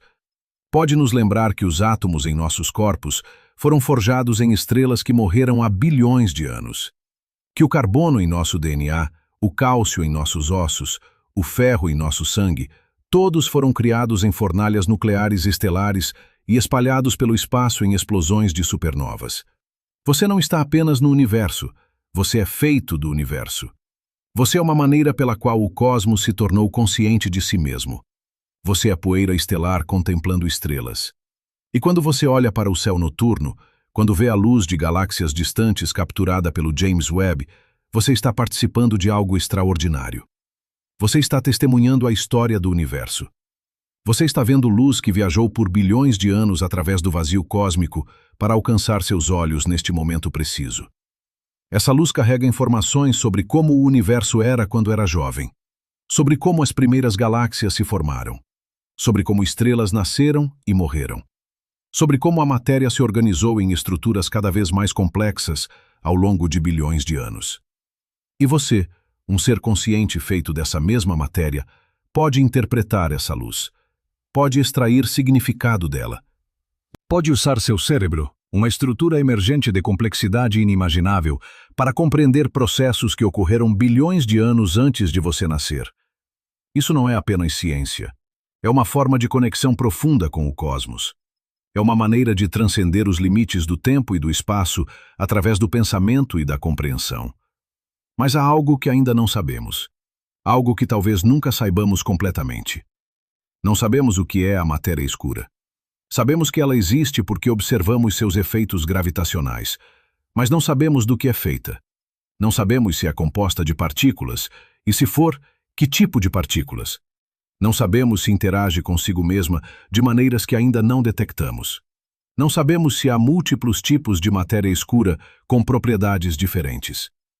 E a matéria escura constitui aproximadamente 85% de toda a matéria no universo. Isso significa que 85% da matéria é feita de algo que não compreendemos. Não sabemos o que é a energia escura. Sabemos que ela existe porque observamos que a expansão do universo está acelerando. Mas não sabemos o que causa essa aceleração. Não sabemos se a energia escura é uma propriedade do próprio espaço vazio, uma constante cosmológica como Einstein propôs. Ou se é um campo dinâmico que varia ao longo do tempo e do espaço. Ou se é um sinal de que nossa compreensão da gravidade em escalas cosmológicas está incompleta. E a energia escura constitui aproximadamente 68% de toda a energia no universo. Isso significa que 68% da energia é feita de algo que não compreendemos. Quando você soma matéria escura e energia escura, descobre que aproximadamente 95% do universo é feito de coisas que não compreendemos. Apenas 5% é matéria normal, átomos, estrelas, planetas, você. Isso é humilhante, mas também é emocionante. Porque significa que há vastos territórios de conhecimento ainda por explorar. Há descobertas fundamentais ainda por fazer. Há mistérios profundos ainda por resolver. Não sabemos se o universo é infinito ou finito. Sabemos que o universo observável tem um tamanho finito, aproximadamente 93 bilhões de anos-luz de diâmetro. Mas não sabemos se o universo além do horizonte observável continua infinitamente ou eventualmente se curva de volta sobre si mesmo. Não sabemos se nosso universo é o único. Algumas interpretações da mecânica quântica sugerem que há múltiplos universos, cada um representando um resultado diferente de eventos quânticos. Algumas teorias de inflação cósmica sugerem que há múltiplos universos bolha, cada um com leis físicas potencialmente diferentes. Mas essas ideias são altamente especulativas e podem ser fundamentalmente impossíveis de testar. Não sabemos se o tempo teve um começo. O Big Bang marca o início do universo observável, mas não necessariamente o início do tempo. Algumas teorias sugerem que o Big Bang foi precedido por um estado diferente, talvez um universo em contração que ricocheteou em uma expansão. Outras teorias sugerem que o tempo é emergente, que não existia antes do Big Bang da mesma forma que não há direção norte do Polo Norte. Não sabemos se o tempo terá um fim. Se a energia escura continuar acelerando a expansão do universo, eventualmente todas as galáxias além do grupo local desaparecerão além do horizonte cosmológico. Estrelas eventualmente consumirão todo o hidrogênio disponível e morrerão. Buracos negros eventualmente evaporarão através da radiação de Hawking. E o universo se aproximará de um estado de máxima entropia, morte térmica, onde nenhum processo organizado pode ocorrer. Mas não sabemos se a energia escura permanecerá constante. Talvez suas propriedades mudem ao longo de trilhões de anos. Talvez a expansão eventualmente desacelere ou até reverta. Talvez haja ciclos de expansão e contração que se estendem infinitamente no futuro. Não sabemos o que é a consciência. Sabemos que ela emerge de processos físicos no cérebro. Sabemos que neuronios disparando en padrões específicos corresponden a experiencias conscientes específicas. Mas não sabemos por que processos físicos dan origen a experiencias subjetivas. Não sabemos por que algo que é como ser você, por que uma perspectiva en primeira pessoa, un eu que experimenta o mundo. Ese é o problema difícil da consciencia formulado pelo filósofo David Chalmers. E a pesar de décadas de pesquisa en neurociencia, aínda non temos unha resposta satisfactoria. Talvez a consciencia seja unha propiedade emerxente de sistemas complexos de procesamento de información. Talvez seja algo máis fundamental, unha característica básica do universo que aínda non compreendemos. E aquí está o misterio máis profundo de todos. Você é un ser consciente feito de partículas que obedecen ás leis da física. Cada átomo en seu corpo, cada elétron, cada quark, segue as mesmas leis que gobernan estrelas e galaxias. Non há nada en você que viole a física coñecida. E aínda así, você ten experiencias subxetivas. Você sente dor e prazer. Você ve cores e ouve sons. Você ten pensamentos e emoções. Você ten un senso de identidade, un eu que persiste ao longo do tempo mesmo cando cada átomo en seu corpo é eventualmente substituído. Como iso é posível? Como partículas en mente, seguindo leis cegas da física, pódense organizar de tal forma que surge a consciencia. Ninguén sabe. E talvez nunca saibamos completamente, porque explicar a consciencia requer explicar a experiencia subxetiva, e a experiencia subxetiva é, por definición, privada. Você non pode observar directamente a consciencia de outra persoa. Você só pode inferir súa existencia a través do comportamento e da comunicación. Iso cría un limite epistemológico fundamental. Você pode estudar os correlatos neurais da consciencia, os padrões de atividade cerebral que acompañan experiencias conscientes. Mas não pode observar a própria experiência consciente de outra pessoa. Não pode saber com certeza absoluta que outras pessoas são conscientes da mesma forma que você é. Filósofos chamam isso de problema das outras mentes. E embora seja razoável assumir que outras pessoas são conscientes, porque seus cérebros são estruturalmente semelhantes ao seu e seus comportamentos sugerem experiências internas, essa suposição não pode ser provada com a mesma certeza que teoremas matemáticos ou leis físicas. E isso nos leva de volta ao ponto central. Há limites fundamentais para o que podemos conhecer. Alguns desses limites são práticos, impostos pela tecnologia atual. Mas outros são fundamentais, impostos pela própria estrutura da realidade. E reconhecer esses limites não é derrotismo, é honestidade intelectual. É a base para uma busca genuína pelo conhecimento, onde distinguimos claramente entre o que sabemos com confiança, o que é provável, mas incerto, e o que permanece profundamente misterioso. As galáxias massivas do James Webb nos lembram disso. Elas nos mostram que o universo é mais complexo do que nossos modelos capturam, que há surpresas esperando em cada nova observação, que a jornada de descoberta nunca está completa. Mas também nos mostram algo mais profundo. Elas nos mostram que a busca pelo conhecimento não é sobre alcançar certeza absoluta. É sobre refinar continuamente nossa compreensão, sobre abraçar a incerteza como parte essencial da investigação, sobre reconhecer que cada resposta gera novas perguntas. E talvez seja isso que torna a cosmologia tão profundamente humana. Não é apenas sobre entender o universo. É sobre entender nosso lugar nele.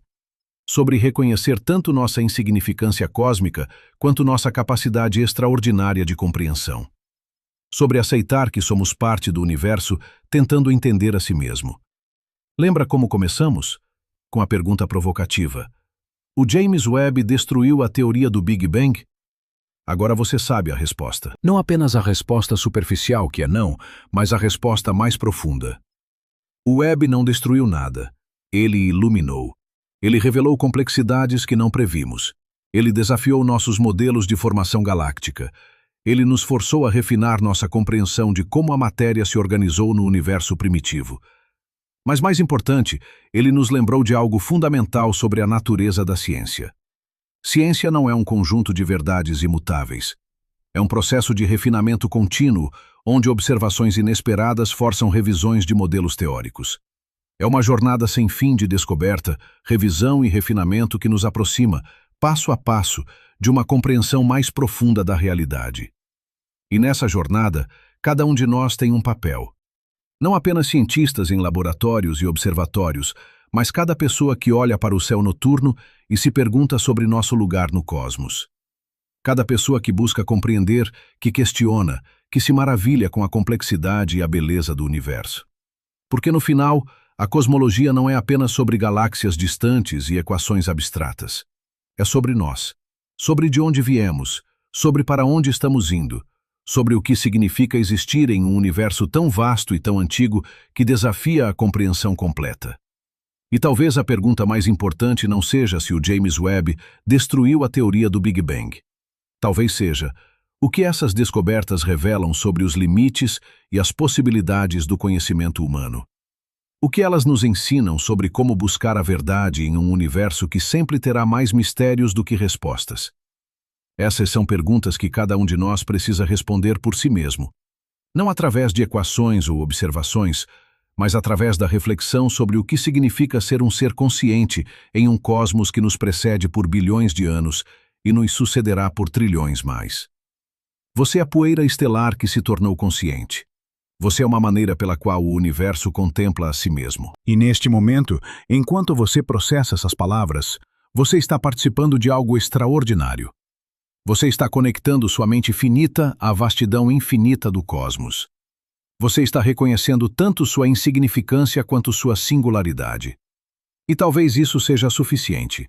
Talvez a busca pelo conhecimento não precise de um destino final. Talvez a jornada em si seja o significado. Talvez as perguntas sejam mais importantes que as respostas. Talvez o mistério seja mais profundo que a certeza. O James Webb continuará observando. Cientistas continuarão analisando. Modelos continuarão sendo refinados. E nossa compreensão do universo primitivo continuará evoluindo. Mas uma coisa permanecerá constante: o senso de admiração. O reconhecimento de que vivemos em um universo extraordinário que nos permite existir, pensar e compreender. E que essa capacidade de compreensão, por mais limitada que seja, é talvez o fenômeno mais notável no cosmos conhecido. Então, quando você olhar para o céu noturno, lembre-se: você não está apenas olhando para cima. Você está olhando para trás no tempo. Você está vendo luz que viajou por bilhões de anos para alcançar seus olhos. Você está testemunhando a história do universo. E você, um ser improvável feito de átomos forjados em estrelas mortas, está participando da jornada mais profunda que a humanidade já empreendeu.